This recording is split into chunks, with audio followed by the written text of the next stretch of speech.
కొంతమంది మాట్లాడుతున్నారు బీజేపీతో బీఆర్ఎస్ కలుస్తుంది లేదా పొత్తు పెట్టుకుంటుందని. కేసీఆర్ గారు మొన్ననే కుండబద్దలు కొట్టినట్టు చెప్పిండు. అయినా అసలు బీజేపీకి తెలంగాణ మీద హక్కు ఉన్నదా?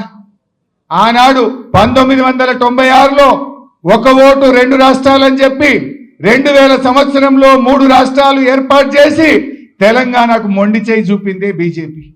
చంద్రబాబుకు భయపడి తెలంగాణ ఇయ్యకుండా తెలంగాణ ప్రజల్ని మోసం చేసిందే బీజేపీ.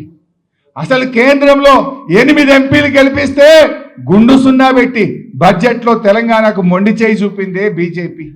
ఇవాళ పోలవరం జాతీయ ప్రాజెక్టు ఇవ్వడం కాక బనకచెర్ల గోదావరి లింకుకు మళ్ళా తెలంగాణ నోరుగొట్టికి తెలంగాణలో గోదావరి నీళ్లకు అన్యాయం చేసే అక్రమ ప్రాజెక్టుకు వత్తాసు బలికి నిధులిస్తున్నదే బీజేపీ. బీఆర్ఎస్ స్వంతగానే ఉంటది, ఒంటరిగానే మళ్ళీ అధికారంలోకి వస్తుంది, 100 సీట్లతో అధికారంలోకి వస్తుంది తప్ప ఏ పార్టీతో బీఆర్ఎస్ పొత్తు పెట్టుకోదు. ఎవడో పెట్టుకుంటామన్నట్టు ఇంకోడెవడో పెట్టుకుంటారన్నట్టు మాట్లాడుతుంది. ఎవరితో పొత్తు పెట్టుకోము. బీఆర్ఎస్ కేసీఆర్ నాయకత్వంలో మళ్ళీ అధికారంలోకి వచ్చేది ఖాయం.